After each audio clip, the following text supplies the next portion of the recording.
This is the Red Alert. Civil defense information will be broadcast at 6:40. West of the Rockies, you're on the air. Hello. Y2K, how can we prepare? Stop a few of their machines and radios. Throw them into darkness for a few hours. We are fighting for our lives. My family must survive. Food for 5 years. 1,000 gallons of gas. Air filtration, water filtration.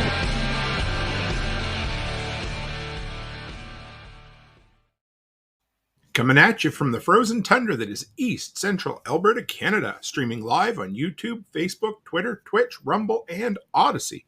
Welcome back to the workshop where we create community, find freedom, promote preparedness, and share success. I am Toolman Tim, and today is June the 15th, 2023, and this is episode 325 of Workshop Radio. How the hell is everyone out there? In just a couple of minutes, I've got two brothers in the background that look an awful lot like me. I'm going to bring them on, and we're going to convene another session of the Post-Apocalyptic Book Club.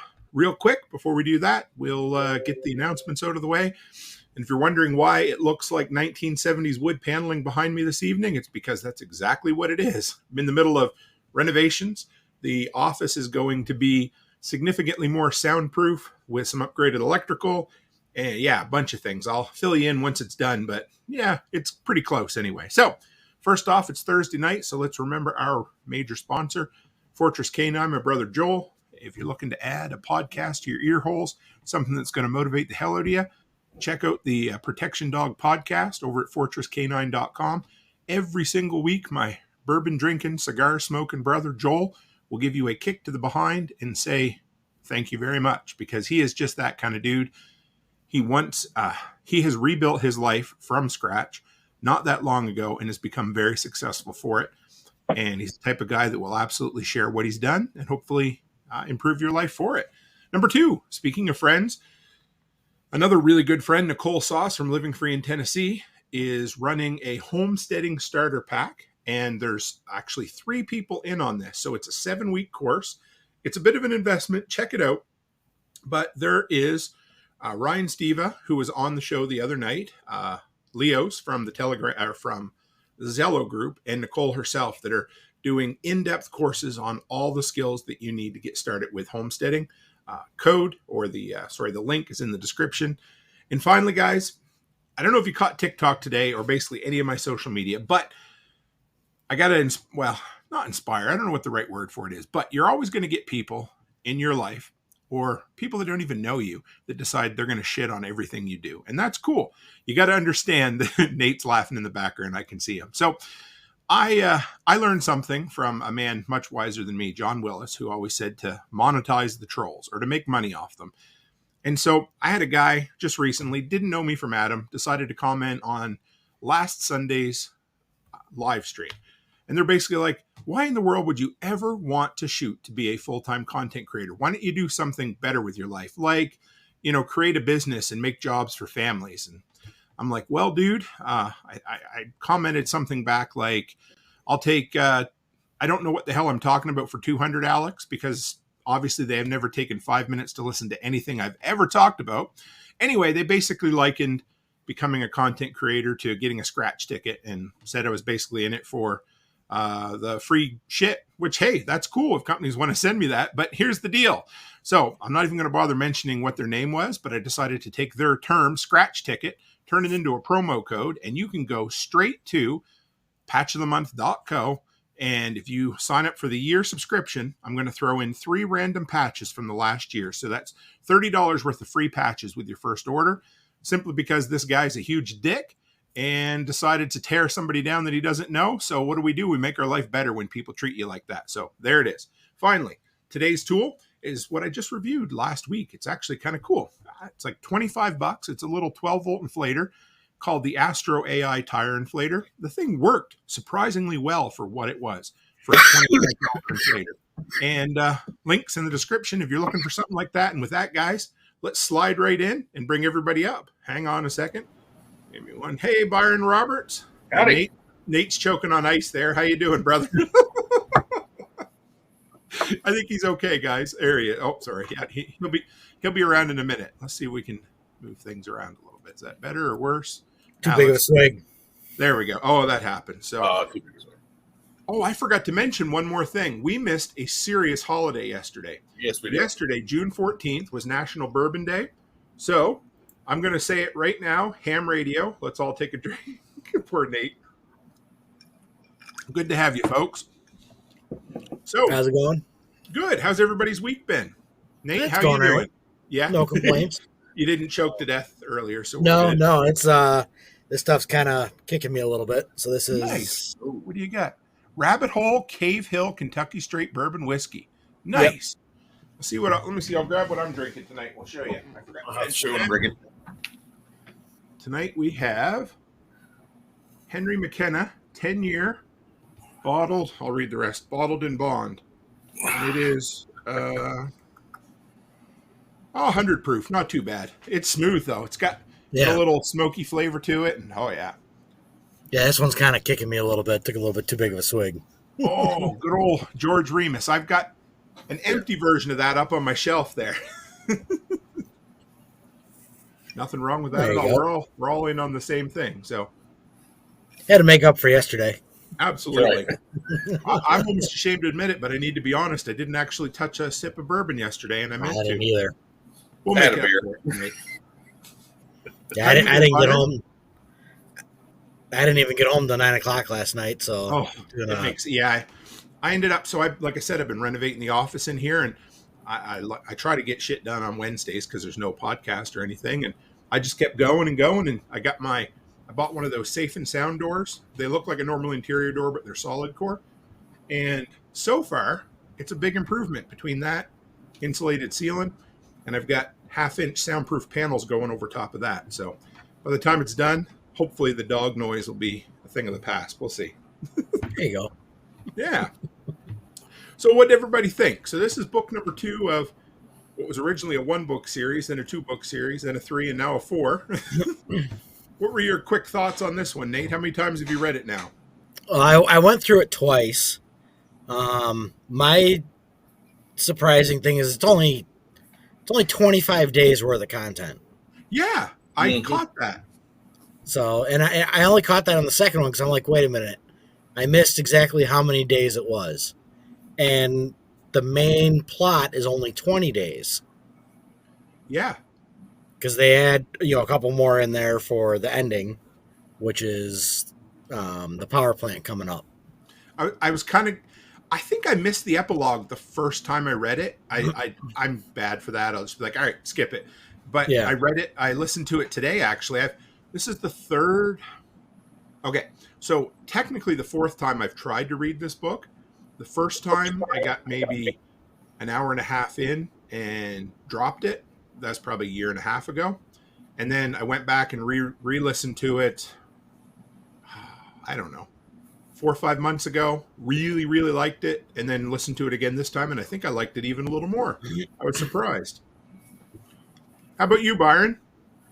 It was good. It was a little shorter. And I'm like, the 25 days was a shocker, really, when you get reading and you get to the end, like, wow, that was a short week, basically. I mean, not even a month. I mean, we could rename him to Morgan because all the shit that happened to him in 25 days or whatever.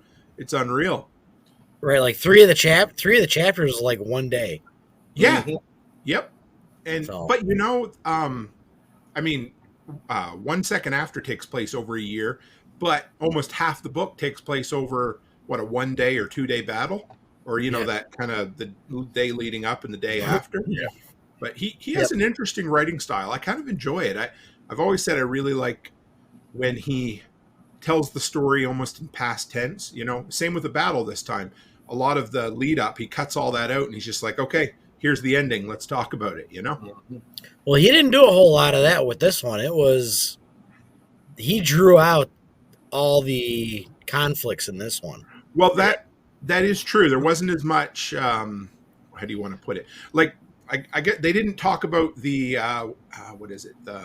the preparation for the battle a whole hell of a lot, right? Which I appreciated, and especially the retaliatory battle. That one was quite fun, actually. That one went through pretty quick. You read that again today, didn't you, Nate? Yeah, I went through the whole book yesterday and today. Okay. And like you, I tried probably 6 months ago to listen to it, And I maybe got 2 or 3 chapters in, and I just hung it up. I'm like, this one's not for me. It's too boring. Yeah. That's what I thought too. And Byron, was this, how many times have you read this one? I've only read it 1.5. So this was, okay. I read it the full time. I went back over it this past week, just kind of, retouched some highlights and like the battle and the end of it. I think what happened for me was I read the original 1 second after, like I said, I don't know, it was probably more like 12 years ago. And then I never really found out about 1 year after until it might have been a couple of years ago. Now I can't really remember, but when I first found out about it, I finally added it to my Audible queue, and it just, that first chapter, it's just so slow, it's a community conflict. And also the first time I listened to the second book, the narrator changes. And so it took me a while. Now I think I actually prefer the guy, Bronson Pinchot, who, if you don't know, was Belky on Perfect Strangers that did this, which was kind of cool. Okay. Yeah. Do you remember Perfect Strangers, Nate, or are you too young? Nope. Oh man, we gotta introduce you to the joys of Bring it up tomorrow night. Yeah, tomorrow actually. There is a trivia question about Perfect Strangers in tomorrow night's show. So that's funny. Because how old are you, Nate? 37. Okay, 5 years, that would make a difference because Perfect Strangers started in like 89 or something. So you would have been, I was 8. Yeah, I think was that. Wasn't it on the middle of the Friday night, wherever ABC, was it on a Friday night, wherever they called it? I don't know. TGIF. Thank goodness it's Friday. Yep. I got a couple of trivia questions tomorrow night all about that. Nate's been having some troubles with his camera tonight, so we'll just pretend like he's still there. But yeah, so you see, he got offended that he didn't know about Perfect Strangers. He's watching YouTube clips now. So, so you went back through, kind of flipped through it again this time, then, but. Yeah, I had to skip the first chapter. It was just I actually read it instead of listened to it. So okay, because when I first read it the first chapter, I was like, oh my gosh, I had to just power through it, just hurry up, read it. Hopefully, just keep hoping that chapter 2 was going to be better when I got to it. So, and it was. I think that I don't know if it was the length of the chapter or just the fact that it opened on such a dud. But it was a tough book to get into. Yeah. But it's a lot like Breaking Bad or even Game of Thrones. You get past that first 4 or 5 episodes and you're like, okay, now, I can dig it, right? Yeah, I think for me. Go ahead, Nate. For me, it was like the first half of the book was like a snooze fest. I would say it's until the Reaver attack. That's when it kind of picks up. Because before that, it's a lot of talking and not negotiating, but just conversations, and it just takes a little while to get into it. But almost a filler, a lot of filler. Yep, I did notice that a little bit. He explained where they went through, the clan, the neighbor war, and almost too much. There were. I mean, okay, this definitely isn't 1 second after. Let's put it that way. It was fun. I think you get spoiled. What's that? I think we were spoiled by 1 second after being, being so good all the way through. Then he hit that one. It's like, oh, it happens a lot. An author gets lightning in a bottle, a one-time story that people are like, holy shit, this is good.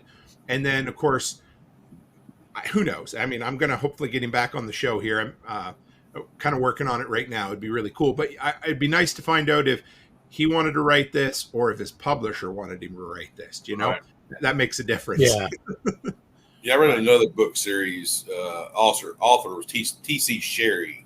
I don't know that. I've got him on my. If I get my iPad, I'll have to share him in the group because I got him a couple of his PDFs. But his third book was like, it was almost like a forced. Yeah.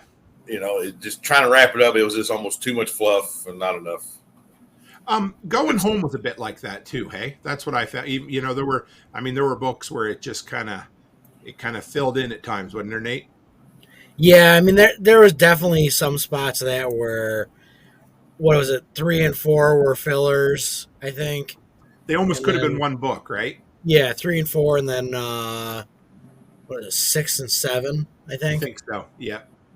Yeah, there was a lot where it felt like one book was stretched into 2 books. Let's put it that way. Yeah, I would agree with that. Now, I've never gotten through 299 days to tell you if that was the case with that. I can say Zombie Rules was not really like that. A lot of it was just like continually moving forward. And it I was, enjoyed that until I didn't. I got to I just got to where they're like it almost felt like when they replace all the main characters with, poorly crafted doppelgangers, like they did in Walking Dead, as people would die off or leave. Yeah, that's exactly what I thought about it. They literally did that in this book, so there's that. Yeah. So Yeah. hey, there's Rachel Brown. She said she liked Going Home better. As a series, I'm going to say yes. If you have to pick one book out of, how many does that make now? 15 altogether. I still say 1 Second After is the best book out of anything either of them have written. So I would agree. Yeah. I would agree with that. And it's dark. Yep. And if you have to get over that fact, and the second year past it, you're fine. Yes. It's a great story. It's, pretty true about what's going to happen. So, it gets ugly. And you know what? Speaking of ugly, dark stories, we should say rest in peace to Cormac McCarthy, the author of The Road. He passed away this week. Yeah, I saw that. Yeah. He was a talented dude. I mean, for whatever you think of his stuff. He also wrote No Country for Old Men, the book that the movie was based on. Have you ever seen that movie? No, I have not. Oh, it's a good movie. I've never read that book, but anyway, he passed away. So there we are. Well, speaking of post-apocalyptic downers, that was definitely one of those. So, all right. So I went through and I took 3 or 4 highlights from each chapter. So I figure we'll work our way through and we'll see where we end up when we get to the end. So the daughter got drafted. It opens right there. I mean, John gets woke up and he's like, "Hey, here's the draft notice." How anybody want to take that on? How would you react to that being at this point your only kid getting drafted? I mean, I'm not surprised they played this card. This book seemed pretty predictable when it came to a few things. After reading Going Home, it's like, okay, who's taking cues from who? Is kind of what I thought as well. Yes. Not to cut you off, but there's a few times in this book where it wasn't just Going Home, but it was cues from books and movies and different things all along. So, keep going there. Yeah. Yeah, so, I mean, it was like, it's hard to put it. I don't want to slam the book because the book was good. It was, sure. But when you start reading all these, you go down the rabbit hole of all these prepper books, they all kind of roll together. They short a lot of, not cliches, but tropes, I think is the right word. Yeah, absolutely. Yeah. Just right quick, I'm throwing up a coupon code here for you guys. Nate, you can mention it as we go along, but I just threw it in the comments there for you. So. Okay, we'll talk about it later. We got a book to do. Yeah. So. Yes, I totally agree with you there, brother. There were a lot of tropes that, I mean, there's only so many story beats that you can put into something in a post-apocalyptic thing, right? Yeah, absolutely. Yeah. You have the draft, you have the attack. Now the fight in the last book, you more ran into past tense. Okay, here's what happened. We're done with it. We're walking away. Where you go into now, he goes step by step by step by step. It's like, we didn't really need it in the first one. We don't really need it in this one. So. It was Dale, right? The antagonist in this, or yes, what was his last name? Was Brock Byers? I can't remember what. Anyway, we'll find it. But yeah, something. He was as on the nose a bad guy as it almost reminded me a little bit of reading Animal Farm. Have you ever read Animal Farm for school or anything? Oh yeah. And I mean, some pigs are more equal than others, or some animals are more equal than others. I forget how it went, but that's almost how this dude felt. You go in there and they're like, he's well shaven, He's plump. He's got cold water. He has air conditioning. It's like, And he has whiskey. And whiskey. Oh, yeah. Coffee. Absolutely. What's that? Good scotch nonetheless. Yeah. Oh, yeah. Dale Fredericks. Thanks, Yeah, Rach. because he get called Fredericks. Yeah, because it's almost like a first name, so I get them back and forth on him, you know.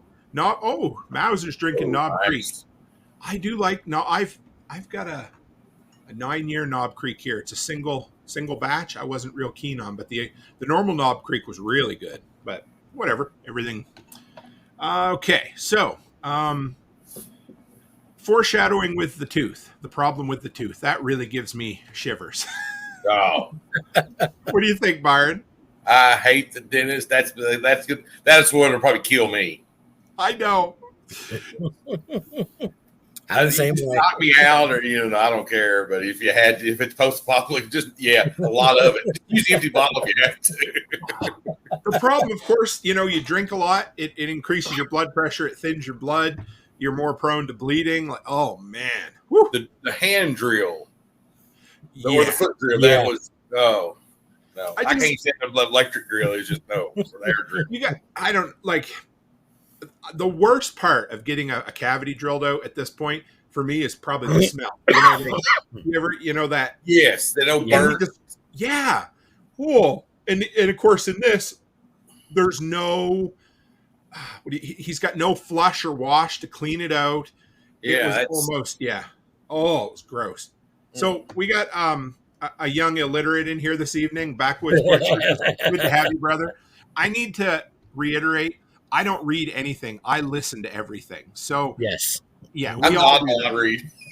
What's that? I'm the oddball. I read. Yeah, that's okay. I used to, and then I realized, I whatever you want to call it, my the way I learn is through auditory, and I download a lot better.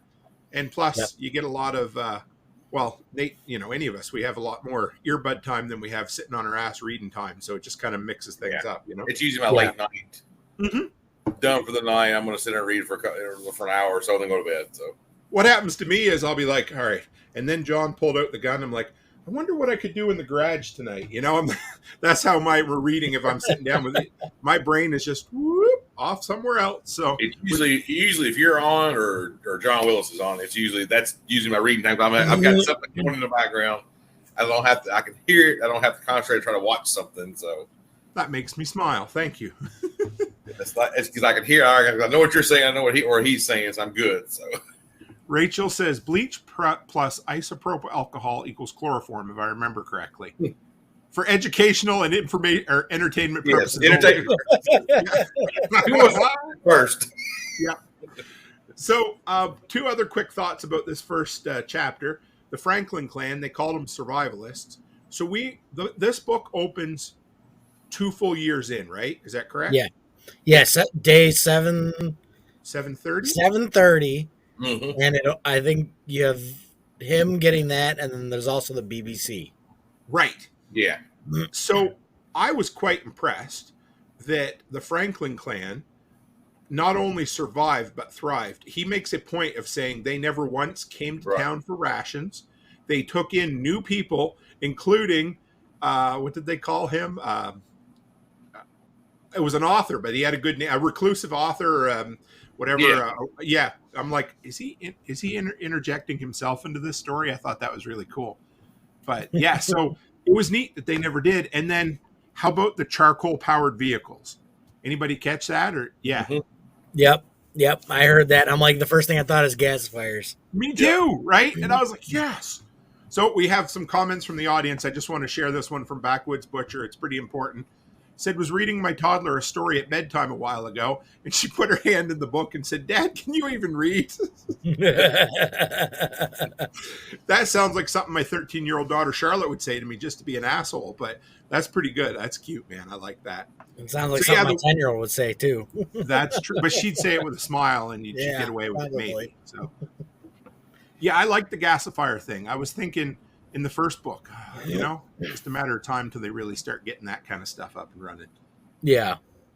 And Martinson said they had fucking coffee. Ain't that the truth? They did. Yeah. How much coffee did they put up? Oh my God. to be able, I have a 5-gallon bucket full of, it's just Maxwell House. When I switched over to Nicole's Coffee, I had a ton of Maxwell House on the shelf. So I'm like, all right, 5 gallons of it in a cryovac bag or whatever you call it, sealed it up, and it's there. It won't be great, but in 20 years, if I need it, it'll be okay coffee. Yeah. Yeah, I got like better than no coffee. Yeah, I've got like cheap Kroger coffee. I catch it, the hands on sale. I mean, it was just. But cheap coffee's better than what was the stuff that Sarge instant drank? Coffee. Yeah, but there was something he drank at a bar in New Orleans. What did they call it? It was a homemade chicory. God. Yeah, Yes. chicory. Yeah. Yep. Yeah. Anybody ever had that? I've had coffee with chicory. Okay. What was it like? Not good. Not good. It's got to be a southern. It's got to be a Louisiana thing. Okay. Yeah. How was it? Not good. Not good. I wouldn't recommend. It was one of those. It was 1 cup only. 0 to 5 stars. Maybe a 1. Maybe a 1. Hey, at least he's nice, -2. Yeah. Movie stars. So chapter 2, they start talking about, first off, how there was a real need for the old-fashioned skills. And we get into that a little later. We talk about some of the old magazines and stuff. Mm-hmm. But he made some throwaway comment about how there was a real yearning for the old-fashioned skills. And I think, that's what's kind of cool about the homesteading and prepping and that sort of thing is, what percentage do you think of today's society would know any of those old-fashioned skills if you had to guess? You try, Nate, first. 2%. What do you think, Byron? Depends on part of the country. Okay, I could Maybe 5% the max in the southern area, and maybe from maybe Illinois, Kentucky down, but I think maybe Texas, but like California, Oregon, they don't. Maybe some people in Oregon up the really tree hippie happy people up there, they might know some of that old stuff where they live out in the woods so much. But I think I'm going to guess that it would be directly proportionate to the poverty levels. I think the closer you are to poverty, the more you'd have to learn some of those old skills. Yeah. I think, if you're in Appalachia or whatever, I think you probably would know more than if you lived in, say, New York City or something along those lines. But Martinson says depends on how country or bush you were raised. And I think that's what a lot of it comes down to, really. And there's a lot of guys. There was a guy on TikTok recently that somebody asked him how he knew everything. Did you go to school? And he's like, oh, no, I just grew up poor. And he's like, that makes sense. You just have to get by, right? You want to be legit. Yeah. Oh, yeah. So the next note I had I really enjoyed was when John, when they go to the next, where the leader is, the courthouse area or whatever, and he has that really good interaction with the barely trained sergeant. Yeah. Yeah. I really like it when John flexes his status in the military. He doesn't do it very often, but when he does it, it's like, yeah, come on, bring it on, I was kind of waiting for him to either give him the elbow or, punch him in the face or something like that, because I know he was waiting to do it. Oh yeah, his missus there, she kept him. She's a smart lady, She 2 or 3 times she's like, there's mention in the book of a small touch on the shoulder or a little look to the other side to kind of control the room. She always knew when John was just about to lose his shit and it's time to rein him in a bit, Well, every guy knows that look, so. Oh, yeah. If you don't, you might not be married for long. So here's a thought, or this was something I noticed, especially on the second reread, is Jen, the grandmother, the mother-in-law. She's almost non-existent in this book. Mm-hmm. Yeah, she just mentioned it. That's it. I mean, basically there's one line early on that says she's still alive, and then they talk about her at the end when they go into the when they have the big meeting at the Gaither Hall or whatever. Mm-hmm. Yes. They say she's close. Well, they say she was not long for this earth or whatever. She was very close. To her life expectancy was about over. So I mean, Yeah, and it was just odd because she was a very central character to the first book, and she almost disappeared in the second one. If you basically wrote out 2 lines, you wouldn't even know what happened to her. I guess once they mention her old house, it's almost like they're already starting to talk about her in the past tense a little bit, Yeah. But it may just be that he didn't have anything for her to do either. Right. And she's getting, I mean, it seems like he's also kind of playing the card where the older people are starting to go and it's going to be the younger crowd now. Yeah. So, again, there's no retirement homes or nursing homes for you to go in. And, hey, Jody, how are you? Yeah, that's right. That was her. Jody said, I'm a Michaela fan. She's a great balance for John. Classy, cool, and collected. If that doesn't sum her up to a T, that's perfect. She is a great character. Here I am as a man talking about a female character, but I think she's a well-written female character as well. An empowered female character in the classic sense. And I like her. I mean, she had one little breakdown in the whole book, and who wouldn't have when it came, you know what I mean? Some of that lipstick triage she has to do is just... Oh, yeah. Oh. Well, she had 2. She had the lipstick triage, which got to her, and then the little boy with his sister. Oh, jeez. You gotta make... Yeah, that was... Ooh, anyway. This whole book, I mean, you couldn't... If you put into AI and said, write me the nastiest, scuzziest protagonist you could ever find, it would probably come back with this dude. I mean, having children murdered, everything. In some ways, I think he was worse than the leader, than the cannibal in the first one, because at least the cannibal knew what he was. Yeah. In the second one, the other guy was power hungry, but he thought he was in the right, Night, Rachel. We see you leaving there. So we already talked about the air conditioning, cold water, all of that. But what about the Mexicans and the Chinese? Did you guys catch that in the book this time? Yeah. Yep. And it's I caught it where it's the continental divide and over. Yes. Which reminded me a bit of Red Dawn as well, because that was it might have been the Mississippi River that was in Red Dawn, but same type of thing. It was could be. Some sort of geographical split. I do like the Red Dawn. Talking about Red Dawn, during the BBC comments, the chairs against the door. He had that. Know what that is? I don't, and I want to know what it is. Me too. There was. Okay. Go ahead, Byron. I mean, it seemed like every BBC thing always had something. The chair goes against the door or something, but it was always a different part of the country. It seemed like once it was to tell the Montreal brothers in Quebec. Yeah. And was it Ottawa once too? Mm-hmm. Yeah, so it focused a lot on the Canadians this time. Yeah, there's one in. Did they say Bangladesh? Yes, I think it was all over the world. Yeah. We're gonna have to. Well, anyway, I'm working on. Oh, shoot! What just happened? Oh, there we go. Everybody okay? You're working. You're working. All right, you're here.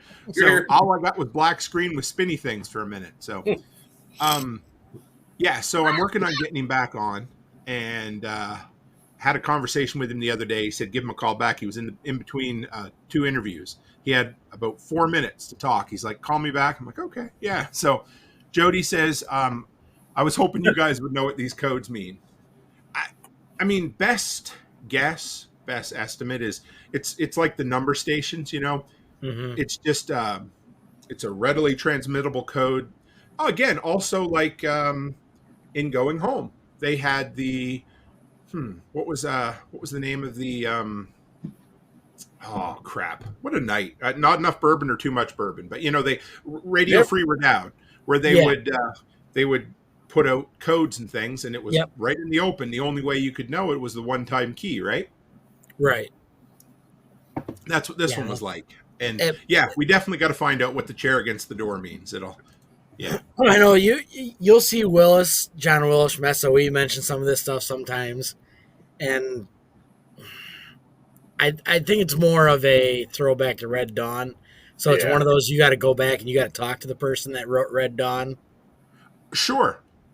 So it reminds me of the Demolition Man when he does the 3 seashells. Nobody really knows what they mean. I always enjoy that. But yeah, you're probably right. It's true. We should get John to come on with us sometime. He's read all these books. See if I can get him to come on one night just for a fun one. That would be good. So he goes, he talks to old dickhead in power, and he's like, well, I'll tell you what I can do for you. I can defer the draft for 30 days. How's that for you? You know? Yeah. It's almost like he kind of knew. And the worst of it was the dude really set up. He opened up with, oh, yeah, I can get your daughter out of the draft if you want. Another, you know, like a bribe. Okay. Mm-hmm. Yeah, and it's I caught it right away when he said, for now. Yeah.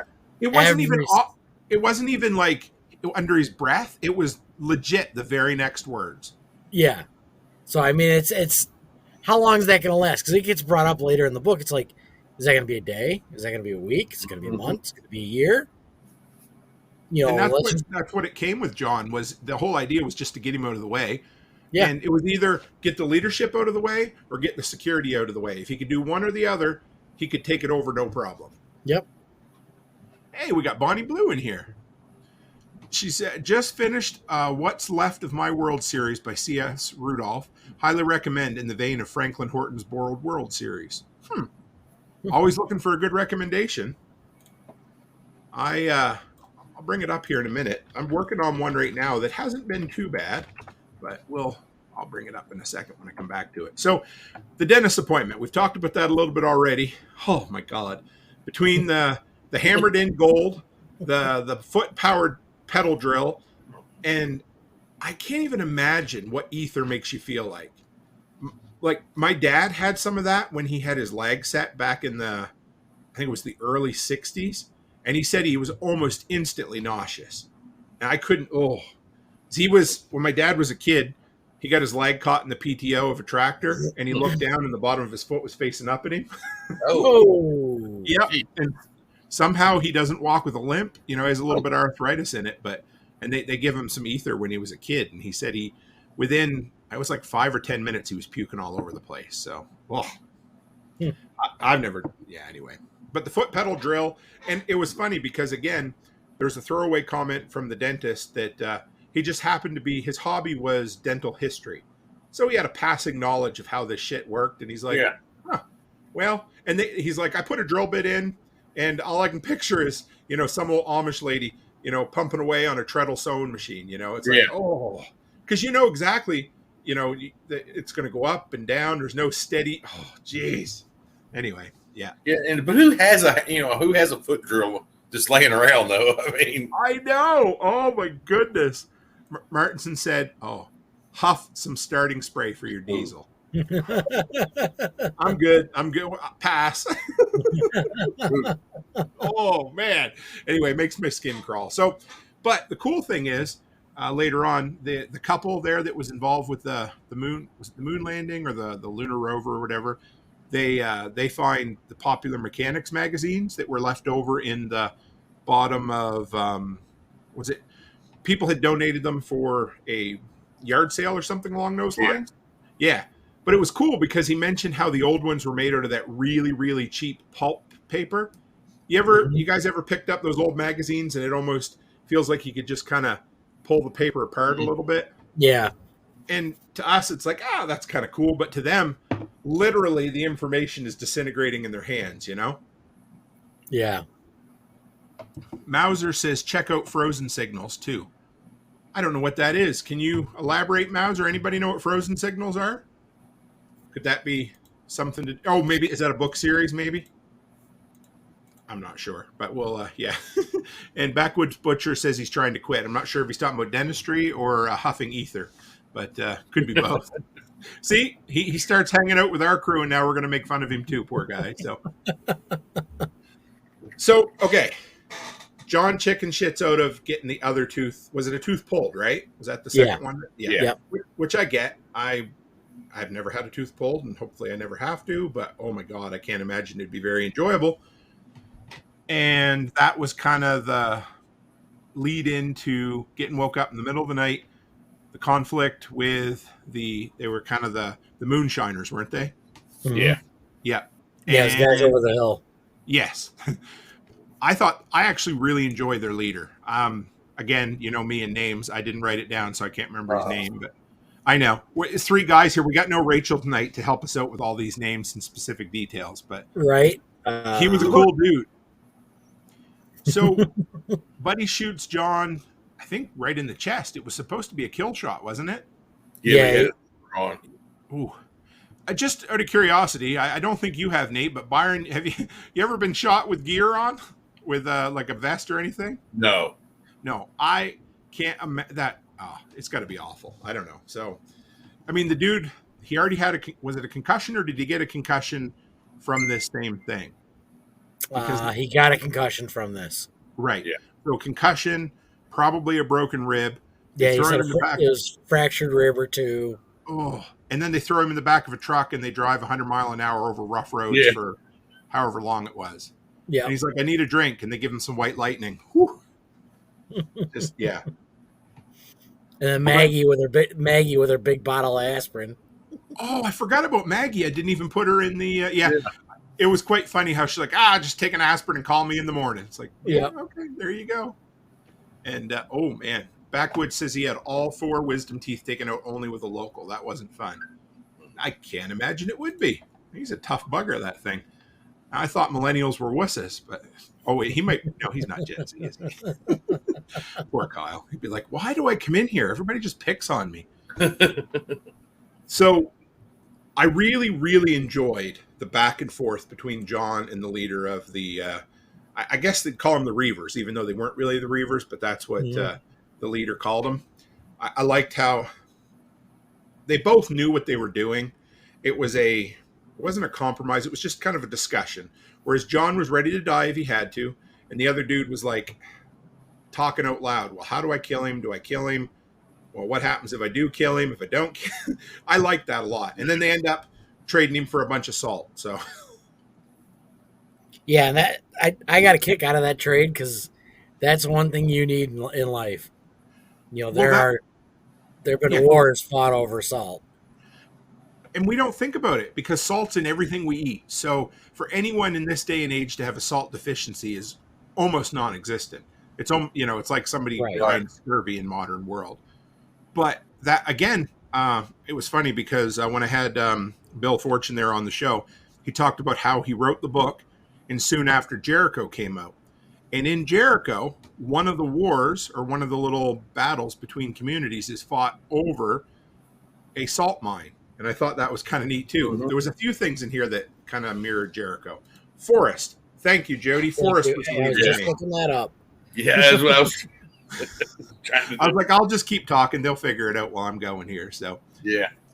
So and then, but I think my favorite part of that entire exchange, and I did write this dude's name down, George, the one that originally shot John in the chest. Mm-hmm. So it was kind of not difficult, but it happened so fast. I'm guessing he drew down on John again, did he? Is that why Forrest killed him? Yeah, Forrest. Yep. Okay. And he didn't just kill him. He fucking unloaded his entire clip in him when he was on the ground after that.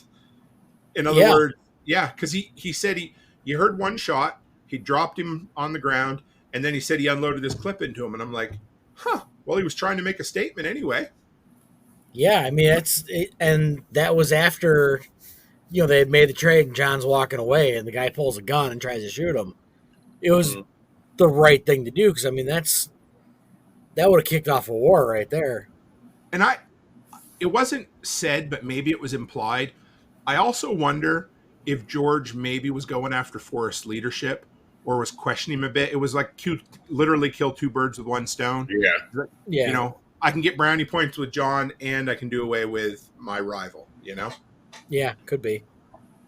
All right, what do we got? Oh, and then, so, of course, John has a concussion and he's sick, and Dale decides to come meet him at his house. And I thought that was kind of a fun meetup where John just sat there and played, invalid for a while. Yeah.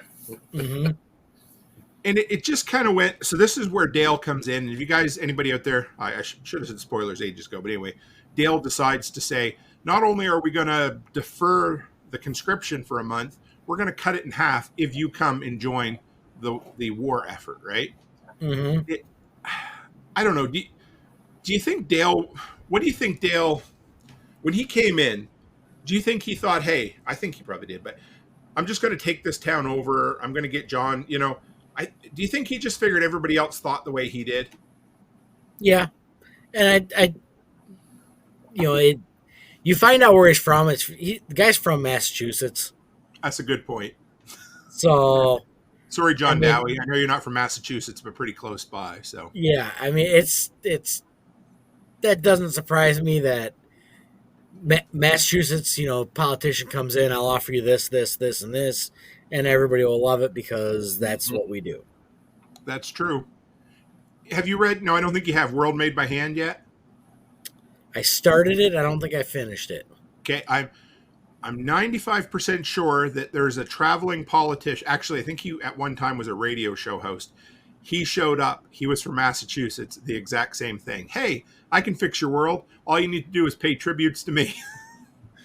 It's a bit of a cliche, right? So, all right. So then they had their town square meeting where John filled him in on the fact that, hey, if I take this job, half the kids don't have to come. But I think now, right? That's exactly it. He fills them in. He's like, well, how far is this really going to go, right? So, oh, yeah. Good old backwoods butcher. He says, got to love him, asshole. Yeah, you do. Well, I don't know. Massachusetts. I am going to see Bill Burr do stand-up next month, sometime anyway. So, yeah, we'll see how. Yeah, I'm looking forward to that. But we learned about Mexico and China, which we talked about. Oh, the test flight. That was pretty cool, hey? That was. Get the old plane up and going. I always love being around the old planes. We have a few of them in the area, but they're not quite that old. We have a couple biplanes, and we have one from the it's a yellow biplane with a black star on it. I don't remember what the heck it's called. It might be a Stearman. Okay. So it's pretty close to this model, but I love hearing them fire up, and I love hearing them, fly overhead, because there is that difference to a radial engine versus what the newer stuff is. And they don't even look like they should be able to fly, do they? No. So me and the girls were driving the other day, and we saw a duck take off. You ever see a duck take off? I mean, they look like they can barely, Yeah. So I told the girls, I said, they're like the bumblebee of the bird world. They don't look like they should physically be able to fly. And that's how I feel about these old planes. You're like, how the hell do they even get off the ground? A dude just spins the front end of it, and they're like, yeah, that'll work, Yeah. Because some of the earliest ones were wood frames with cloth covering, weren't they? Yeah. Yeah, and that's what this one sounded like. Yeah. Could you imagine? Oh. I couldn't imagine. Anyway. But yeah, so I liked it. He takes off, and he says there's no FAA anymore, so he does a kind of a buzz to the power lines. And, of course, this is only an appetizer to what's to come for the next time they take the plane up, right? Yep, Right. yep. Now, are any of you guys, if any of you guys heard the old planes fly overhead? Like a B-29 or a B-17? Oh, yeah. I haven't, no. Yeah, they're loud. Oh, my God. That is the best sound in the world. Is that like, I mean, I can only, the noise from like Pearl Harbor and that sort of thing in the movies? Is those type? Yeah. They got kind of a whine to them. Yeah. I don't know how to explain it, but yeah. Yeah, it's it's an old one when you hear that old radio go overhead. Yeah. So we had here before you get there. Yep. We had Fifi fly over our house, which is a B-29 Super Fortress. Mm-hmm. It's the same plane as the Enola Gay. Real? Oh, wow. So we have video of it. It's probably 500 feet up, maybe an eighth of a mile south of us. Wow. It is, and just hearing those four engines is unreal. Mm-hmm. That's a big old beast, isn't it? Oh, yeah. It's huge. Well, I mean, to haul just one of those bombs alone would have been insane, wouldn't it? Yeah. Yeah. And then I went up in a C-45 troop carrier. It's called Bucket of Bolts. Oh, dear. Yeah. There's a story behind that one, but we'll save it for another night. But that is it's a C-45 troop carrier. It was like $50 to go up for a half-hour ride. Real And okay. just being in that thing and hearing that the old engine and the airframe moving around is unreal. Is that the type that the guys sit along the back wall, strapped to the wall, or are Yep. there? Yeah. Yep. Okay. Kind of typical of your military movies, like in World War Z. Have you seen that movie? Yeah. Yeah, the one that Brad Pitt takes around, and they're yeah. That's what I kind of Yep. figured. Yep. Yeah, you get like a Jeep up the middle maybe and seats Yeah. along the side. So they attack the Apache helicopters attack the Reavers, and which is kind of sad because, like we said, John had kind of filled in a truce there. There is some truth to the matter, though, that if it had been a year ago, John might have attacked the Reavers himself if things were a little different. What do you guys think about that? Yeah, I think he pretty much said that too. He did, yeah. That's all. What do you think, Byron? Yeah. If it had been in last year, I believe he would have attacked just to keep them from attacking him, where they were taking little pot shots at the where blank family. Well, there's always a thing where they always say that the history's written by the victors, and there's also that every protagonist in every story in their brain has impeccable morals and principles, and I guess you're going to fight with whatever decisions you make, but there is some truth to that if this were a year ago and the Reavers were kind of intruding on their territory, I have no doubt it would have been an all-out war. Mm-hmm. So, everybody has to deal with it as they want. But I think where it really crossed the line was the fact that they were firing on civilians and kids too, right? Yeah. And that's what it comes down to. I mean, and what was cool about this, at least, so in Going Home, a lot of times Chris would write, and you'd think, man, this guy's kind of bad, but why are they killing him? And then all of a sudden you'd find out the worst about him later on. In here, you don't. It's like, nope, these guys are dicks and they're killing kids. So let's get it out of the way so you know it right now. Yeah. So, yeah, John goes and gets the pilot, and he's like, hey, let's go for a flight. And how much was it? 500 feet? It took him, how was it, 5 minutes or 15 minutes to climb 500 feet? Does anybody remember? I think it was 5,000 feet. I took it 45 minutes. Yeah. And it was rather windy. Yeah. I don't think I'd ever want to do that. Yeah. Yeah. He asked his weight too, and he's like, I'm 185. I'm like, how many freaking people are 185 right now? That would have been I suppose that would be thick for somebody then, wouldn't it? Yeah. But today that wouldn't be. Not even close. But yeah. He's probably tall though, I'm thinking, right? Yeah, probably. Yeah. So again, I really like the streamer note that he dropped down to him. Yeah. I love how the kind of ingenious end of things where they come up with a way to communicate, even though people maybe, just stuff we wouldn't think about. Yeah. Simple things, again, like we talk about in the Going Home series, where depending on which way the birdhouse is facing has to do with where people are hiding, that kind of, or again, we'll go back to the chair being against the wall or against the door. Yeah. We don't know what that means, but it's dead simple communications, right? Yep. And the three flags. Oh yeah, the three flags. Run three flags up the flagpole at the car dealership, right? Yep. Which was cool because that was enough to get him to back down. I mean, he knew, hey, I can bring my wounded to John, and you'll look after him. Yeah. So, okay, they take him in. They go through the hospital. The people are hurt. They're, it's bad anyway. But, and then of course Dale shows up again. Was it the next day or the same day? And he said, "Guess what? I'm taking all of your prisoners with you." What do you think about that, Byron?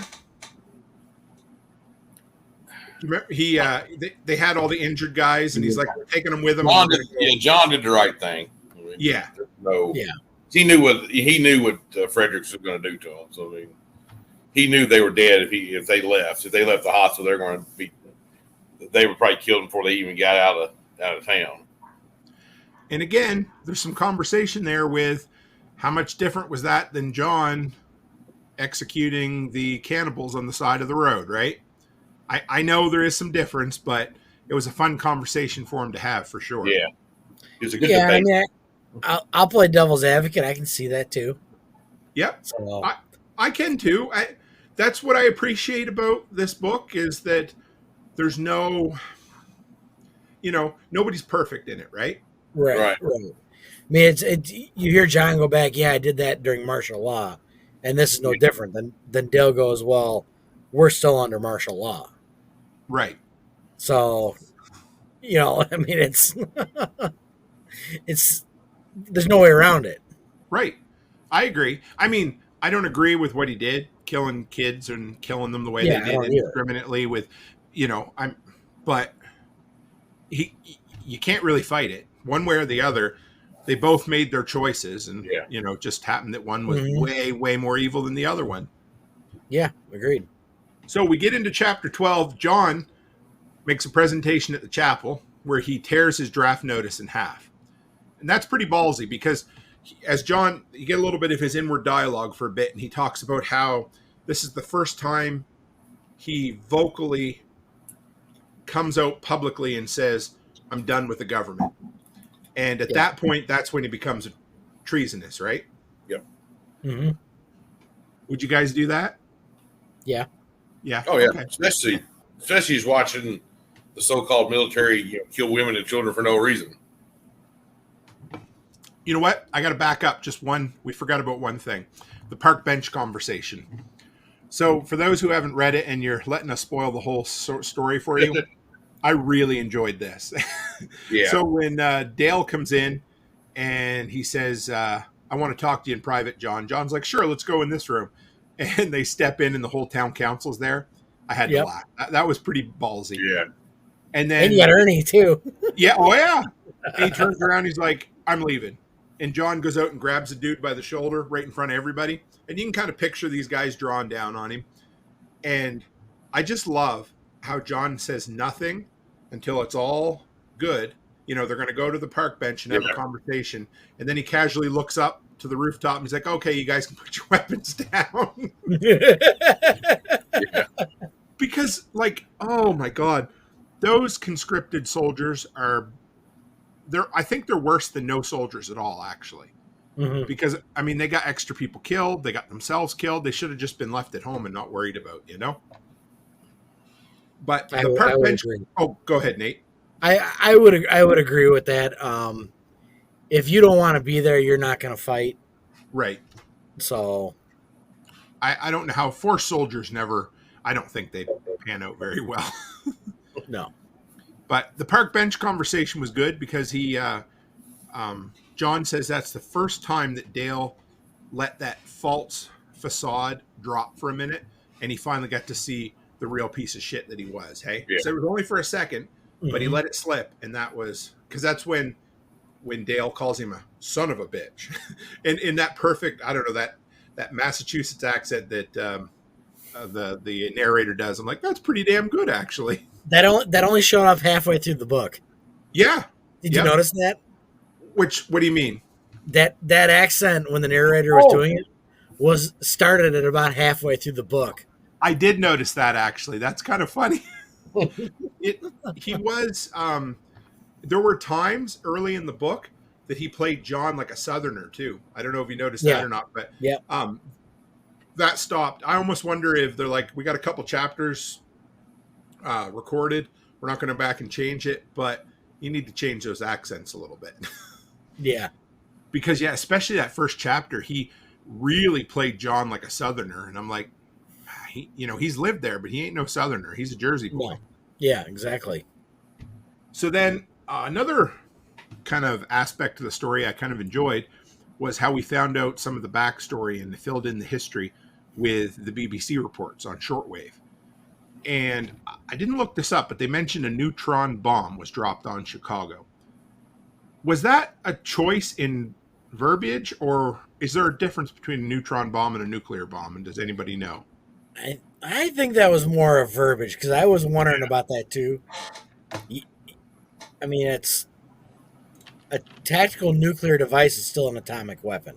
Well, Yeah. that's what I thought. Let's see if we can neutron versus nuclear bomb. Let's see if there's a difference here, guys. The neutron bomb differs from a standard nuclear weapon insofar as its primary lethal effects comes from the radiation damage caused by the neutron it emits.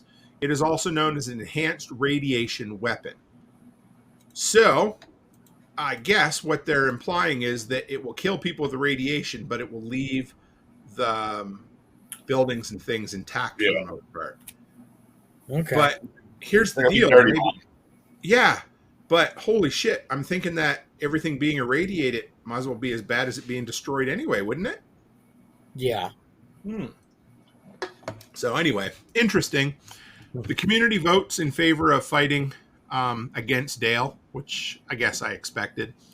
But what I really liked was the conversation with, there was a couple of different Army veterans that said if they'd had a chance again, they would have dodged the draft as well. Mm-hmm. Any thoughts on that, Byron? Yeah, I thought it was pretty interesting, that they were veterans. And they said that because they already knew they seen what was going on. Right. And they probably could tell when that military rolled in from the last book. Something wasn't right. There was probably the dog and pony show. They knew. And you know what? Again, that's another thing in Jericho. I think it's Blackwater or something like that. They show up under the guise of the government in Jericho. And again, same type of thing as in this. They look like the saviors at first, and then all of a sudden they're like, shit, they're not real at all. Mm-hmm. But it happens. And I think it happened in Jeremiah, too. There was a time when the military rolled through, and they were asking for donations to help them get on. And it turned out it was just a bunch of guys that found a tank and some uniforms. They were just playing the part, right? Right. So then comes the attack, which we all knew was going to happen. It still really sucked. But they hit the fire station. They hit the town hall. I think they make 3 runs with the Apaches, don't they? Yeah. Yep. Yeah, it's 2 or 3. Yeah. And I loved, so they come in, Frederick's guys, they're like, do you think they were there to kill the guys in the hospital or to extract them? Probably kill them. I think kill them. I was thinking that too. I wasn't sure. So, I think they're probably just level the hospital. But the bastards went and blew up their phone switchboard, which I thought was a pretty dick move. That was. Yeah. Smart. Yeah. First things first, knock the communication out. Yeah. Absolutely. And it legit so, but I was like, man, that's a real dick thing to do. Yeah. At the end of this entire, so the comms facility was in, a few things we find out. The comms was in the basement of, was it the chapel or was it another building on the college? That is the community center. That's okay. Because it blew up, but they were okay. They just had to dig them out was the idea, wasn't it? Yeah, I think so. Yeah. And so there was that. Oh, and then finally, John gets on the radio with Fredericks, and I like that quite a bit. He's like, just so you know, I'm not going to be satisfied till I kill you at this point. Mm-hmm. That I like that. That to me. Yeah, because he kept taunting him on the radio. What's that? He kind of kept taunting. John kept taunting Fredericks on the radio. Absolutely. You let him know, hey, you still ain't killed me. I like. So, have you read the 3rd book, Nate? No, not yet. So I'm not going to spoil anything, but I like how there's some recurring characters that just kind of show up in this book, but they play a fairly large part in the next book. So it's not like they're completely forgotten about. Lee Robinson, his best friend or his next door neighbor, you hear about him a few times. Yeah. He plays a pretty big part. What's that? That's the one that kept protecting him. Yeah, he's like standing behind him with a broken arm. He's like, he could still knock me out if he had to, And the NASA, the husband and wife or whatever that wrote code for NASA, they play a pretty big part in the next book too. But I'm not going to give anything. I'm not giving anything away. But it's a good book. It has a lot of Civil War history in it too, which is, for me, it was kind of cool. I learned a lot, and as being a crazy Canuck, I've always been interested in the Civil War too. I don't really know why. I just think it's interesting, But well, so go ahead. If You want Civil War stuff, Prof. CJ from Dangerous History podcast. Does he have a series on it? Oh my God, it's like 40 hours long. Really? Oh yeah, I like his stuff. Yeah, I've listened to a bunch of his stuff over the years. yeah. He's got start to finish on the Civil War, and some of the stuff is like 6 or 7 hours. Oh, I'll give it a go. Per episode.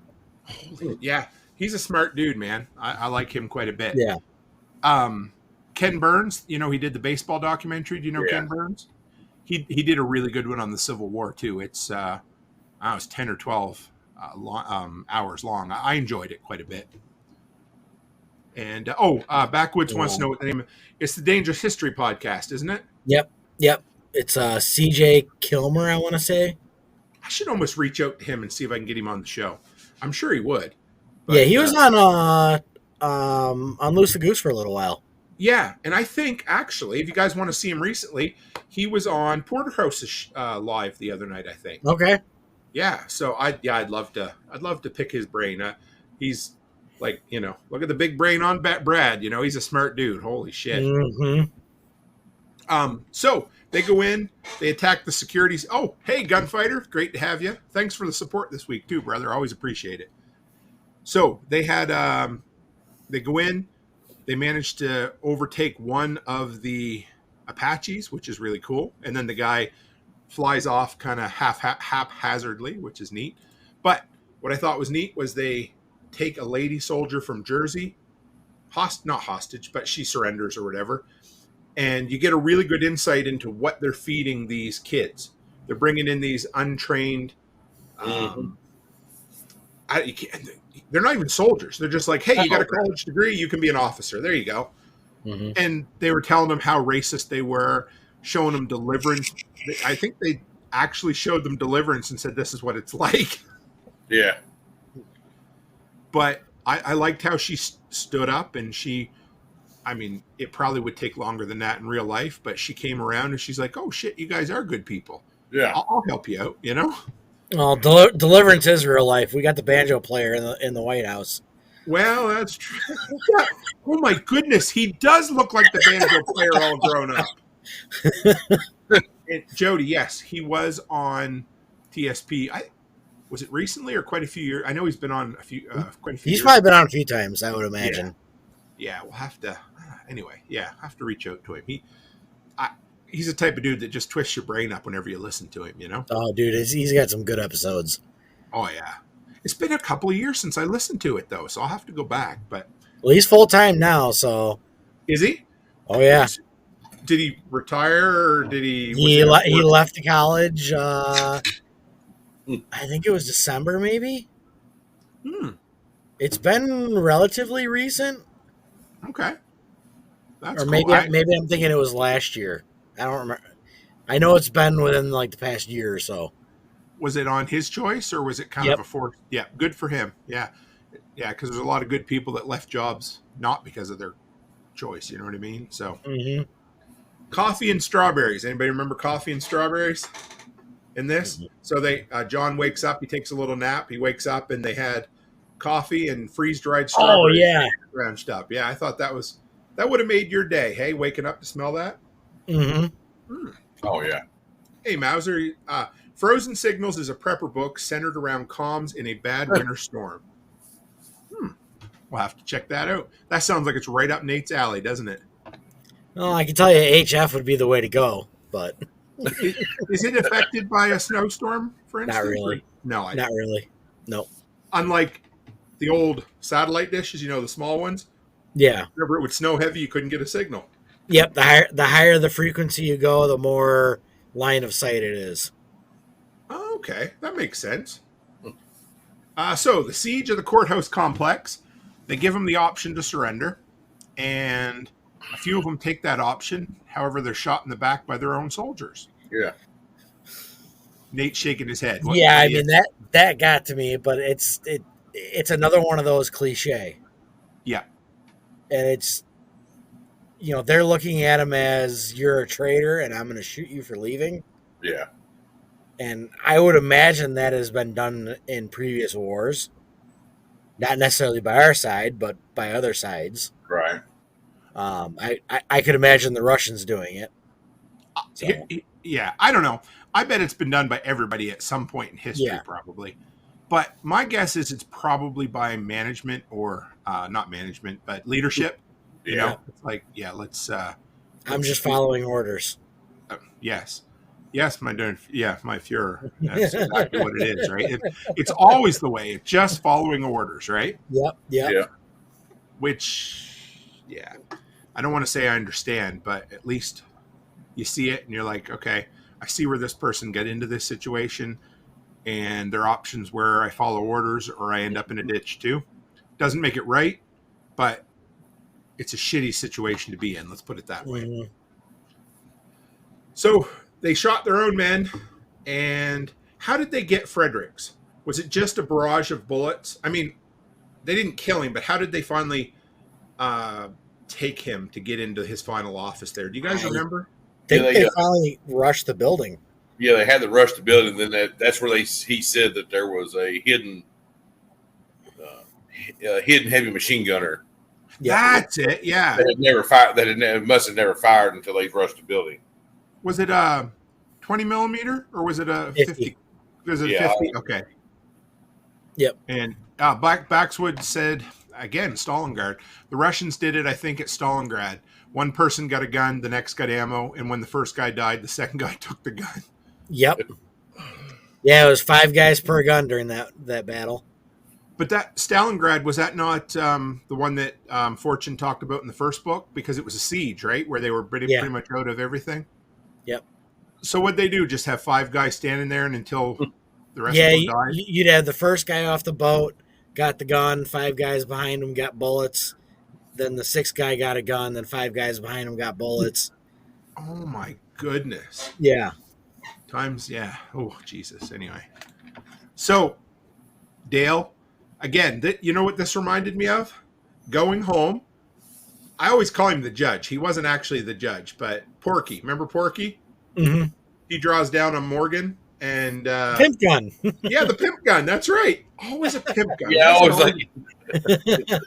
What's that, Byron? The pimp gun. That was just the funniest. He called it a pimp gun. I mean...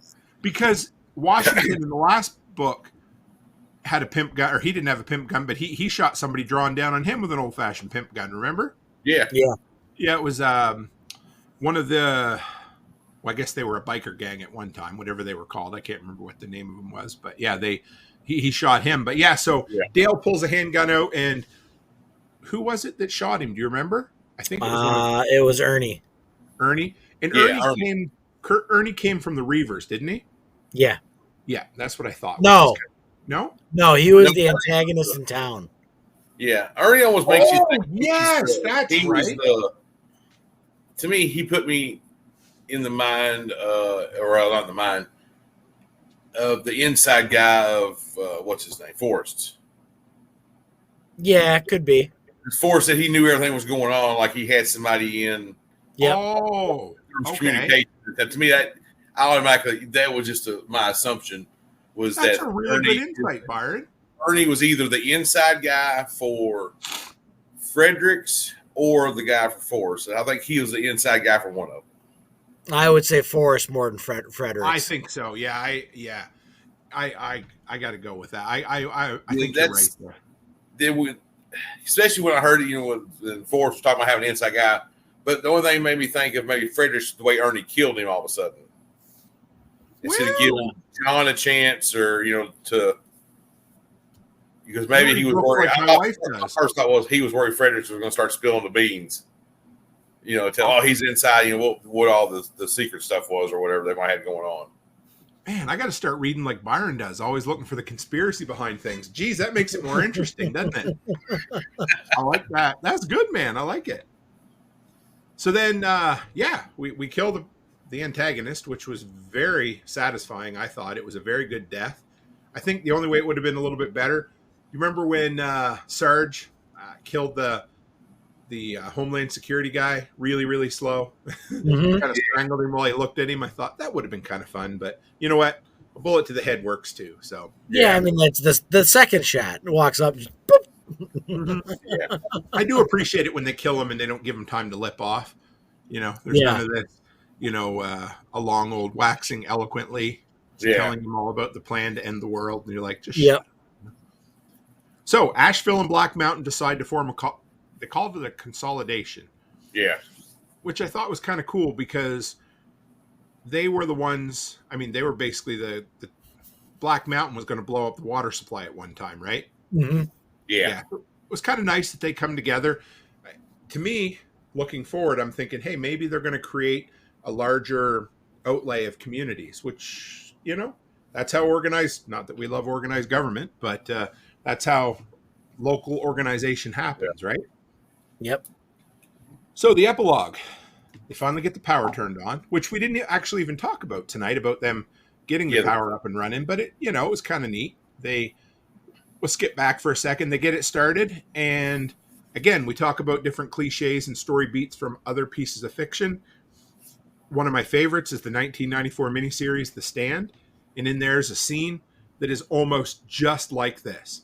They get the power turned back on. It's really cool. And again, there's only so many things you can do, right? Right. Instead of a blender, it's Christmas lights in this one. So whatever. But they get the power turned back on. They get the phone working again, which was cool because was it like 20 days or something? It took them it wasn't very long. The epilogue didn't take place very long after the end of the story, did it? It was 5 days after the siege of the courthouse. Yeah. So in 5 days, they had 12 phone lines up and working again. Yeah. Which is kind of cool. That means that they now have a knowledge base that allows them to build things a little bit better. So they had and then it ends with Lee Robinson standing behind him as the dentist is getting ready to drill his tooth out or pull his tooth out. Well, you're missing the other big one. Yeah. What one did I miss? Where you find out that Michaela's pregnant. Yeah. Oh shit! Yes, I forgot about that. Yeah. Yeah, that's kind of a big deal. And I will be the one to say it. Her offering to name the baby, if it's a girl, after his daughter that died from diabetes, kind of pissed me off. A little bit. I know she meant well. But it just, I know. Yeah. Jody said the baby with exclamation points. Absolutely. And you know what? Maybe it was an offer. Whether I don't, truth be told, I don't remember what happens in the next book for most of it, other than a couple of the big story beats. So I'm not sure. But yeah, I don't know. I get it. I know. I think she meant well. And hopefully John takes it the right way. But I get you. I understand what you mean. Yeah. Yeah. And that wound's still there. You're only talking what? A year and a half? Yeah, a year and a half, something like that. They didn't mention Rabs in this at all, did they? Yeah, they did. 3 or 4 times. When did they was talking about how thin and dirty and thin he was getting. Oh, no, Rabs the bunny. Sorry, the little bunny rabbit. Did they mention that? Yeah. Okay, I didn't remember that. It was a couple times they mentioned when he was going out to the grave and when he went to go talk to his oldest. Yeah, he spent an evening out at the grave, didn't he? Yeah, he said, or when he was talking to his oldest, he's like, this is not a discussion for Rabs. Right, yeah. Jody, I appreciate that. You're right. I thought it was sad, like a black cloud hanging over the baby, always reminding them of the lost daughter. Mm-hmm. It's like parents who name a kid after their loss, when they lose a kid, and they're like, that's not fair to the kid, right? No. Mm-hmm. No, I get you. That's a good point. Absolutely. It's one thing to name them after a parent that dies. I'm okay with that because that's honoring the heritage or honoring the history or the memory of them. Yeah. But kids, I get you, Nate. I do there for sure. So let's, you guys gaze into the, your crystal ball, put on your glasses. Oh, wait, Byron, have you read the next one? No, I haven't. Okay, good. This is fun. So I can't remember what happens, and you guys don't know what happens. So this would be good. But you can tell us something. We believe it. Yeah, so aliens or something. Who knows? They might be zombies. Did you say aliens? Yeah, aliens or zombies. You can tell us. How did you know? Yeah, see, I'm lucky guess. So they go. It's crazy. It's just like War of the Worlds or Yeah, it's they land and right on a ball field, and they come out and introduce themselves to the president. It's interesting. I mean, I don't know, you just don't see it coming. It goes from a plain old nuclear civil war to holy shit, it's Independence Day and we need to fight the alien. No, I'm just got it. Yeah. So what do you think, Nate? Where do you think it goes from here, brother? Well, they kind of foreshadowed it. I have a feeling the grandma's going to die. Okay. They'll probably make a big deal out of that. Ben is, because this is going to be what, 5 years? 5 years. So now I can't remember if it's 5 years from the original day, or I'm thinking, I think it's 5 years from the last book. But anyway, either way. Okay. So Ben's going to be running around like crazy. John's the good guy, so he's probably going to stay alive. I'm going to go with Forrest is going to die. They're going to lose a doctor. And there's going to be complications with Michaela. Fair enough. Anything you want to make any guesses on the overall larger theme? Because you're going to need to bring in a an antagonist in this. You're going to need a bad guy. You're going to need a fight to be fought, right? I'm going to say Bluemont pays him a visit, and it's probably going to be not pretty. How about you, Byron? What are your predictions? I think there could be two fights. Okay. The crazy Christian wannabe, whatever he is up in Tennessee, they've referenced him a couple times. Yeah. Right. In the first book and this one, because that's, and the Bluemont. I think one of the two, maybe a little bit of both, I think there'll be a federal fight against there, or at least there will have been by the time, since it's 5 years. Okay. What about, and maybe some local skirmishes with the people from Tennessee, maybe trying to encroach, since maybe they hear they have power and they have phones. And well, they're in Knoxville, which is not very far from Black Mountain. What would that be? I'm trying to be. That's only 3 hours, 2 hours drive, which is a bit of a drive. Is it? Yeah, just through because Knoxville's right in the foothills of the mountains, isn't it? Yeah, because I can get to Knoxville. From Knoxville to like Gatlinburg is maybe an hour and a half at the most, and another half hour towards the mountain. I mean, because when I left Camden last year, it was 7 hours from Camden to Saluda, and I think Knoxville was that 4 hours, 5 hours from Camden. So across 40, it's probably about 4 or 5 hours. So I mean, it's a bit of a drive, or it's a bit of a walk if you're a crazy, militaristic cult, but if you're on the interstate, you make good time. So it'll be interesting. Yeah. Do you want to make a guess for any of the characters that may or may not make it through the next book? I would say the mother-in-law will probably not be in there. I think it'll be a little bit of a backstory, maybe how she passed, or I'm like Nate. There'll probably be something with the baby. There'll be a complication because you don't have the modern technologies. Think there's anything to do with ham radio in the next one, Nate? Perfect world. If there isn't, I'll be shocked. Okay, just thought I'd throw that in there. I saw you taking a drink, so. I mean, it's pretty well standard in all these prepper books. It's there, so. So what was I gonna? Any other this book was one that we were able to cover effectively in one episode. It's not nearly as deep, and it doesn't feel nearly as epic as the first book, Yeah. Right. Yeah. Yeah. Yeah. It's only a 25 day period. So, but I've enjoyed it more each time I've read it. Right. It's a faster book. It comes Just together well. There is a lot of cliches in it, of course, but the writing's still good. I had no problem with the writing. Yeah. I think he's definitely top notch when it comes to prepper porn. I don't know if there's any other modern authors that would be as good as him. Anybody you'd think of, Nate, or?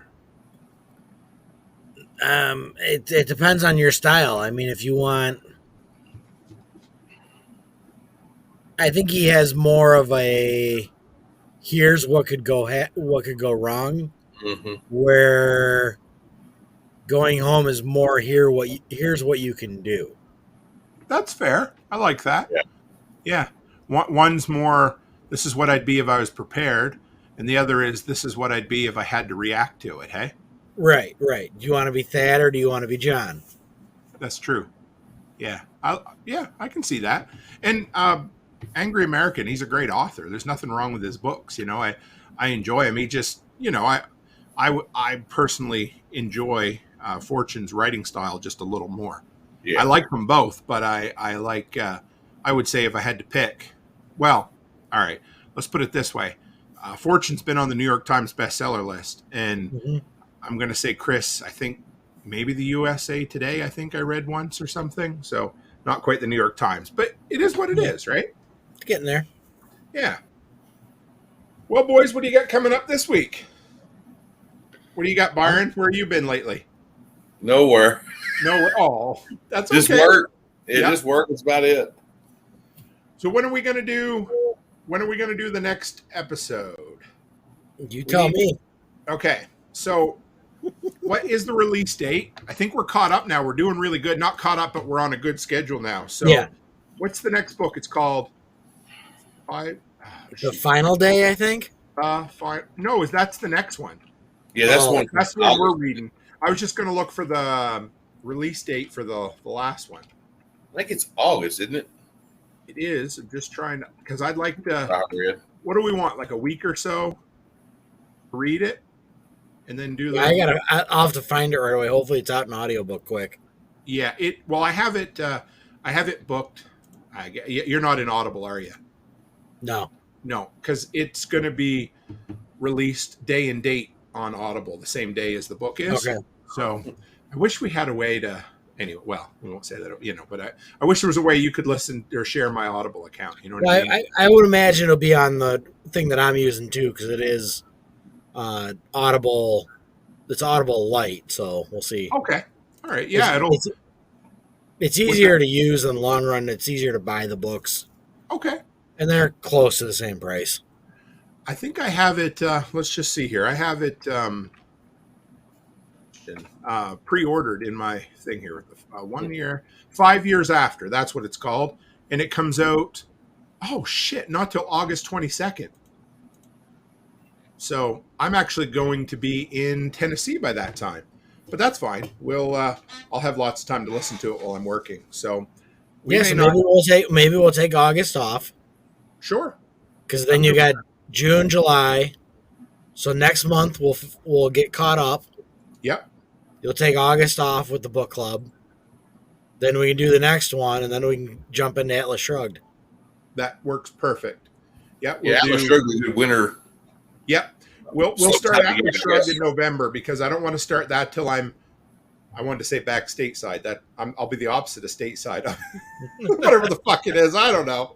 Yeah. So yeah, all right. So let's plan on July 13th. How's that sound for the next show? So everybody's listening, they know. That'll give us a month to read the book. And then we'll plan the middle of September for the last one. That'll work. It'll work. I'm excited. So where do people find you there, Nate? Well, you can find Aaron and I at twochickshomestead.com. Yes. We do weekly / bi-weekly podcast. Depends on how we're feeling and how much time we have and how much content we have going on. It's starting to pick up a little bit. We got some rabbits that are getting ready to go in the freezer. Nice. Aaron did a batch of comfrey in the freeze dryer. Okay. So we're going to make some more comfrey salve. We have a ton of it in stock right now. And we are currently researching getting into farmers markets in the area. Are you? Okay. So, but for the workshop crew, there was a link that Tim put up earlier. Yep. That I'll link share it again. is for all you workshop listeners. You click, it'll give you 15% off any item on our page. Dude, that's really generous. I thought you said 10%. Did you originally say 10%? I think I might buy it's either 10 or 15. I'm pretty sure it's Whatever. 15. It's a deal. You Yeah. get comfrey salve, a really cool patch, rabbit's feet. Are there rabbit's feet in there? I do have a couple rabbit feet on there. This is the patch. Kind of. There There you go. So Very we got a bunch of those, and then rabbit's feet. Which and I have to say, they might be lucky rabbit's feet, but they weren't too lucky for the damn rabbit. It's only one day. Only one day. Yeah. And then we do have some rabbit ear dog treats. Really? And then this up and coming, we are talking about processing the pelts out for dog treats. How does that work? We'll cut them down in strips, braid them together, and then run them through the dehydrator. Yes, sir. Got to make sure you charge for that. Sounds like a lot of work. Yeah, it'll be a little bit. So we'll have a little bit of fun. So Okay. we do have two different types of comfrey salve in there. We have coconut oil based and tallow based. And Really? the tallow based, everything is sourced from in our town except for the vitamin E. That's actually really cool. It is. I just So want to they show. want- So Yozik's coming to visit you. Do you know that? Yep, Yozik is I'm just coming. kidding. It's not quite Parks on the Air weekend. It will be Weekend. the ARRL Field Day event. We do have Tim and I are going to have a discussion on Sunday. Yes, So- yes, we are. You'll need lots of this. Fair warning. Yeah, I'm off Monday. If anybody's new, we have a rule around here. This actually started on, wasn't it on Fireside Freedom, was it? Or, Yeah, it's Fireside, yeah. Whenever Nate or someone mentions that 3-letter word that says starts with H and ends in ham, then we all have to have a drink of whatever beverage we're imbibing in that evening. So Yep. So we're gonna go over Field Day, ins, outs, and how to do it. And I'm gonna set up my station this weekend outside, take some pictures so we can share some stuff like that. But yeah, Yozik is coming in from. It's what, an 8-hour ride for him to our place. I love that. So How crazy is that a whole bunch of us are willing to drive an entire day's drive to meet up with a bunch of our imaginary internet friends to hang out with like-minded folk, eh? yeah. I don't know. It's worth it. I don't care who you are. It's worth it. Take a chance. You know, Yep.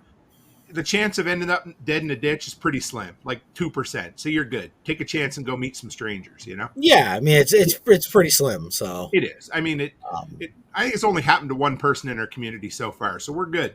yeah. As long as it's not me, we're good. What's that, Byron? Don't get in the van. This is free ice cream. Yeah. Or free 10mm sockets. One or the Yeah. other. Yeah, Yozik six and a half, but still. Yeah, that's true.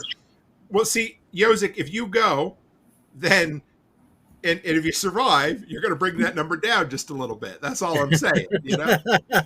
Yes, Backwoods is driving 19 hours to SRF. Screen again. There we go. There we go. I shook my hands up. I was all excited about going to SRF, and shit went sideways. I have not had internet connectivity issues in months, and all of a sudden tonight it's happened twice. So, but I can't wait to meet Kyle in person. It's going to be great. We'll have a good time. Yeah, what's SRF for you? 30 hours from here 30? to Canada. Okay. Yeah, 3 10-hour drive, 3 10-hour days, and so 37 to Saluda for prepper camp. Yeah, it's 7.5 for us. Man, that's nice. You don't seem like you're that far from me, but you are. It's just, you know, we looked it up. It's a solid 24 from me to you. I know, and it doesn't look that far on a map, does it? No, not at all. But it's also 24 down to Fort Lauderdale for us. Right. Wow. Yozik says, "What qualifies as survive?" Yeah. Yeah. we you know what? If there's nothing else we haven't learned from modern society, it's that language is fluid. We get to choose our definitions behind our terms. So, you know, you could jump off a cliff, end up dead, and we can still say you survived because that's our definition of alive, right? So, Yep. so yeah, you're going to be on Sunday night, Nate. We're going to have a good chat. We're going to talk a lot about ham. The comm shows are always a huge hit. Always. It's neat. I think it's because it's a thing that so many of us want to know about, and we just don't take the time to learn. So we get to lean on people who are much smarter than ourselves. And what do you think about a comm roundtable episode sometime? Get 3 or 4 guys on. That'd be fun, hey? Yeah. I'm starting to think about that. I've had 3 of you guys on for comms, 3 different butchers on. So I think it'd be fun to have a few roundtable discussions where I just kind of sit back and nod my head and go, that sounds interesting, Yeah. Absolutely. And tomorrow night, we're doing something totally friggin' different. Yeah, Becky and I, and maybe John Dowie, I don't know if he's still coming on, I haven't heard from him, but we're doing a nostalgia trivia night just because we can. Our Friday night live has turned into this crazy rabbit hole of all kinds of funness. Becky's picked out some pretty cool prizes on Amazon that we're going to ship to the winner. We got a bunch of trivia for 80s and 90s stuff, and we're just going to sit around, drink, reminisce, and have a good time. It'll be a fun, kind of relaxing workshop evening. So come by and join us. It'll be a good time for sure. Yeah, I won't miss that one. No, Byron's bringing his booze, isn't he? That's right. That's right. You going to be around, Nate, or are you working? It's Friday night. It might take me a little bit to get down. The girls are usually going to bed. No, they're not there. That's what I was asking. That's right. Aaron will be home. We'll see what we're up to tomorrow night. So. Whatever. No worries. Yeah. If not, I'll know what you're up to. So we'll leave it. Yeah. All right. I think I covered everything. I need to do another Saturday night episode because there's so many things working around. But anyway, that's coming. But there's so many cool things spinning up in the background right now that I just can't announce yet. It's all coming. So I'm excited. A lot of cool things on the go. We're going to turn around and summer's going to be gone. So we do. Yeah. June's halfway over. So I know. And it's just is what it is. Right. So here we are. So guys, I got to tell you, I always say it, but I really do appreciate you. We were into double digits for a book club night in the live stream tonight, which is a big thing. There's some nights that there's just a couple of people around, and it's cool to see that number slowly climbing each week. So I appreciate it. There's an interest in us crazy fellers talking about the end of the world, isn't there? So just wait till we start getting into Atlas Shrugged. Oh, I can't wait. Yeah. So it'll be a good time. And we got a really fun thing we're going to do. So, yep. All right, guys, yes, I know Yozik. Okay. So Yozik wants a sticker of the month club. And I do want to do a sticker of the month club. I've just been too fucking lazy to figure it out yet. And I know it's simple and easy to do. I just haven't decided to launch something yet. I have another club I'm working on, so I'll probably launch those in conjunction with one another. Well, you guys will see it. It's coming, whatever. What's that? Is it booze or bourbon? Oh, if I didn't have to deal with the border issue, I'd be like, hey, here, guys, we'll send out a half pint of different bourbons every month, right? So, fun. Yeah. All right, guys, as always, stay happy, stay healthy, and have a great week.